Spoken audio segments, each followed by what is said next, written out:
ओम नमो भगवते वासुदेवाय। श्रीमद् भागवत महापुराण द्वितीय स्कंद 8वां अध्याय।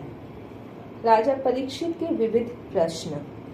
राजा परीक्षित ने कहा, भगवान, आप वेद वेत्ताओं में श्रेष्ठ हैं। मैं आपसे यह जानना चाहता हूँ कि जब ब्रह्मा जी ने निर्गुण भगवान के गुणों का वर्णन करने के लिए नारद जी को आदेश दिया, तब उन्होंने किन किन को किस रूप में उपदेश किया। एक तो अचिंत्य शक्तियों के आश्रय भगवान की कथाएं ही लोगों का परम मंगल करने वाली है। दूसरे, देवर्षि नारद का सबको भगवत दर्शन कराने का स्वभाव है। अवश्य ही आप उनकी बातें मुझे सुनाइए। महाभाग्यवान सुखदेव जी, आप मुझे ऐसा उपदेश कीजिए कि मैं अपने आसक्ति रहित मन को सर्वात्मा भगवान श्री कृष्ण में तन्मय करके अपना शरीर छोड़ सकूं। जो लोग उनकी लीलाओं का श्रद्धा के साथ नित्य श्रवण और कथन करते हैं, उनके हृदय में थोड़े ही समय में भगवान प्रकट हो जाते हैं। श्री कृष्ण कान की छिद्रों के द्वारा अपने भक्तों के भाव में हृदय कमल पर जाकर बैठ जाते हैं, और जैसे शरद ऋतु जल का गंधलापन मिटा देता है, वैसे ही वे भक्तों के मनोमल का नाश कर देते हैं। जिसका हृदय शुद्ध हो जाता है, वह श्री कृष्ण के चरण कमलों को एक क्षण के लिए भी नहीं छोड़ता। जैसे मार्ग के समस्त कलेशों से छुटकर घर आया हुआ पथिक अपने घर को नहीं छोड़ता। भगवान, जीव का पंचभूतों के साथ कोई संबंध नहीं है, फिर भी इसका शरीर पंचभूतों से ही बनता है। तो क्या स्वभाव से ही ऐसा होता है अथवा किसी कारणवश? आप इस बात का मर्म पूर्ण रीति से जानते हैं। भगवान की नाभि से वह कमल प्रकट हुआ, यह आपने बतलाया, जिससे लोगों की रचना हुई। यह जीव अपने सीमित अवयवों से परिच्छिन्न है, वैसे ही आपने परमात्मा को भी सीमित अवयवों से परिच्छिन्न सा वर्णन किया, जिनकी कृपा से सर्वभूत में ब्रह्मा जी प्राणियों की सृष्टि करते हैं। जिनके नाभि कमल से पैदा होने पर भी जिनकी कृपा से ही ये उनके रूप का दर्शन कर सके थे, वे संसार की स्थिति, उत्पत्ति और प्रलय के हेतु सर्वांतर्यामी और माया के स्वामी परम पुरुष परमात्मा अपनी माया का त्याग करके किस रूप से शयन करते हैं। पहले आपने बतलाया था कि विराट पुरुष के अंगों से लोक और लोकपालों की रचना हुई, और फिर यह भी बतलाया कि लोक और लोकपालों के रूप में उसके अंगों की कल्पना हुई। इन दोनों बातों का तात्पर्य क्या है? महाकल्प और उनके अंतर्गत अवान्तर कल्प कितने हैं? भूत, भविष्य और वर्तमान काल का अनुमान किस प्रकार किया जाता है?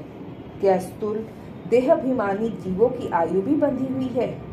ब्राह्मण श्रेष्ठ काल की सूक्ष्म गति त्रुटि आदि और स्थूल गति वर्ष आदि किस प्रकार से जानी जाती है? विविध कर्मों से जीवों की कितनी और कैसी गतियां होती है? देव, मनुष्य आदि योनियां सतत्व, रज, तम इन तीनों गुणों के फलस्वरूप ही प्राप्त होती है। उनको चाहने वाले जीवों में से कौन कौन किस किस योनि को प्राप्त करने के लिए किस किस प्रकार से कौन कौन से कर्म स्वीकार करते हैं? पृथ्वी, पाताल, दिशा, आकाश, ग्रह, नक्षत्र, पर्वत, नदी, समुद्र, द्वीप और उनमें रहने वाले जीवों की उत्पत्ति कैसे होती है? ब्रह्मांड का परिमाण भीतर और बाहर दोनों प्रकार से बतलाइए। साथ ही महापुरुषों के चरित्र, वर्णाश्रम के भेद और उनके धर्म का निरूपण कीजिए। युगों के भेद, उनके परिमाण और उनके अलग अलग धर्म तथा भगवान के विभिन्न अवतारों के परम आश्चर्यमय चरित्र भी बतलाइए। मनुष्यों के साधारण और विशेष धर्म कौन कौन से हैं? विभिन्न व्यवसाय वाले लोगों के, राजर्षियों के और विपत्ति में पड़े हुए लोगों के धर्म का भी उपदेश कीजिए। तत्वों की संख्या कितनी है? उनके स्वरूप और लक्षण क्या है? भगवान की आराधना की और अध्यात्म योग की विधि क्या है? योगेश्वरों को क्या क्या ऐश्वर्य प्राप्त होते हैं तथा अंत में उन्हें कौन सी गति मिलती है?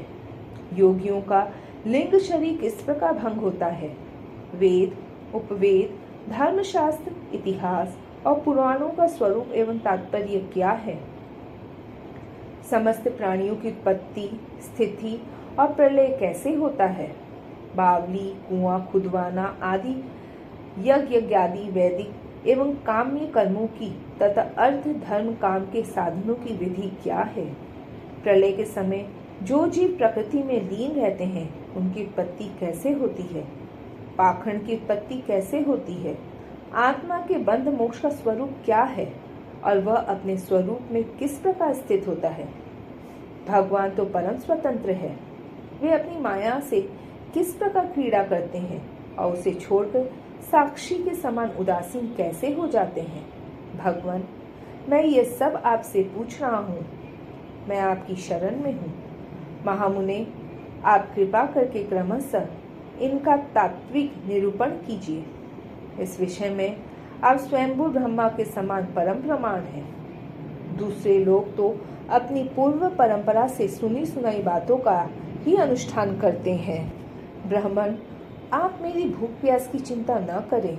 मेरे प्राण कुपित ब्राह्मण के शाप से अतिरिक्त और किसी कारण से निकल नहीं सकते, क्योंकि मैं आपके मुखारविंद से निकलने वाली भगवान की अमृतमय लीला कथा का पान कर रहा हूँ।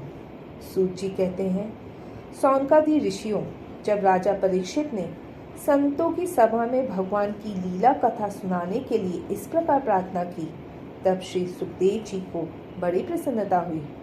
उन्होंने उन्हें बड़ी वेद तुल्य श्रीमद् भागवत महापुराण सुनाया, जो ब्राह्म कल्प के आरंभ में स्वयं भगवान ने ब्रह्मा जी को सुनाया था। पांडुवंश शिरोमणि परीक्षित ने उनसे जो जो प्रश्न किए थे, वे उन सब का उत्तर क्रमशः देने लगे।